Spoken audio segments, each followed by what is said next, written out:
नेपाल के भगवान पशुपतिनाथ पर चोरों ने कर दिया हाथ साफ। मंदिर से 10 किलो सोना हुआ चोरी। मंदिर से सोना गायब होने पर मचा हड़कंप। देश की संसद से लेकर भगवान के भक्त तक हो गए हैरान। लेकिन बड़ा सवाल, क्या वाकई में मंदिर से सोना हुआ है चोरी, या फिर भगवान पशुपतिनाथ खुद हो गए ठगी के शिकार। नेपाल के काठमांडू स्थित भगवान पशुपतिनाथ के मंदिर में अचानक नेपाल आर्मी, नेपाल पुलिस और आर्म्ड पुलिस फोर्स के जवानों की मौजूदगी और मंदिर के गेट में पड़ा ताला भक्तों को हैरान कर देने वाला था। किसी को कुछ समझ में आता इससे पहले नेपाल की भ्रष्टाचार निरोधक एजेंसी CIAA ने पूरे मंदिर प्रांगण को अपने कब्जे में ले लिया। कुछ देर बाद जब लोगों को पता चला तो उनके पैरों तले जमीन खिसक गई। दरअसल भगवान पशुपतिनाथ के मंदिर से 10 किलो सोना चोरी हो चुका था। भगवान पशुपतिनाथ के मंदिर में 108 किलो सोने की जलहरी चढ़ाई गई थी, जिससे 10 किलो सोना गायब मिला। ये मामला शायद सामने भी ना आता अगर नेपाल की संसद में सोने की चोरी का मुद्दा सामने ना आता। उसके बाद सरकार ने भ्रष्टाचार विरोधी एजेंसी CIA को इस पूरे मामले की जांच सौंप दी। अब नेपाल की एजेंसी सोना चांदी विक्रेता संघ, खान और भूविज्ञान डिपार्टमेंट के लोग जांच में जुटे। लेकिन इस बीच एक बड़ा सवाल ये भी है कि क्या वाकई में मंदिर से सोना चोरी हुआ है?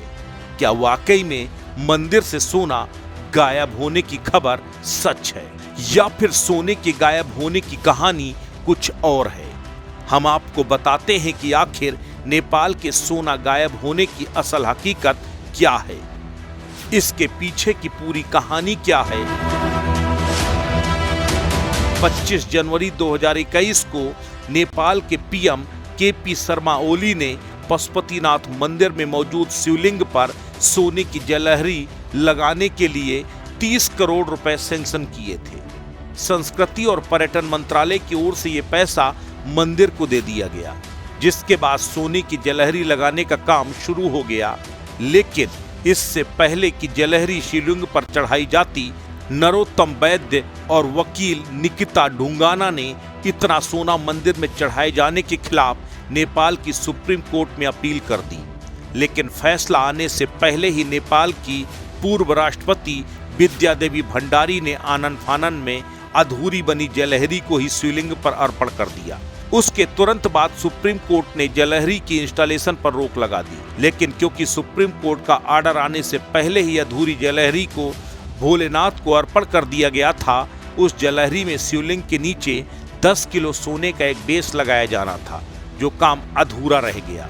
उसके बाद वो बेस कभी लगा ही नहीं, और जब ये मामला खुला तब सोने के चोरी होने की बात कही जाने लगी। दरअसल हकीकत ये है कि 108 किलो सोने में सिर्फ 98 किलो सोने की जलहरी बनी, और 10 किलो सोने का जो बेस लगाया जाना था वो कभी लगा ही नहीं। और ये भी पता नहीं चल पाया कि 10 किलो सोना वो है किसके पास, यानी भगवान के नाम पर निकला सोना भगवान के पास पहुंचा ही नहीं और रास्ते में ही गायब हो गया। अब जब मामला तूल पकड़ा तब जांच की जा रही है। लेकिन अब जांच तो इस बात की भी हो रही है कि अगर घोटालेबाजों ने 10 किलो सोना हड़प लिया, तब इस बात की क्या गारंटी है कि भगवान को चढ़ा हुआ 98 किलो सोने की जलहरी असली सोने की है, उसमें मिलावट नहीं है। यही वजह है कि अब सोने की मिलावट की जांच एजेंसी कर रही है, यानी भ्रष्टाचारियों ने इंसान तो इंसान, भगवान को भी नहीं बख्शा।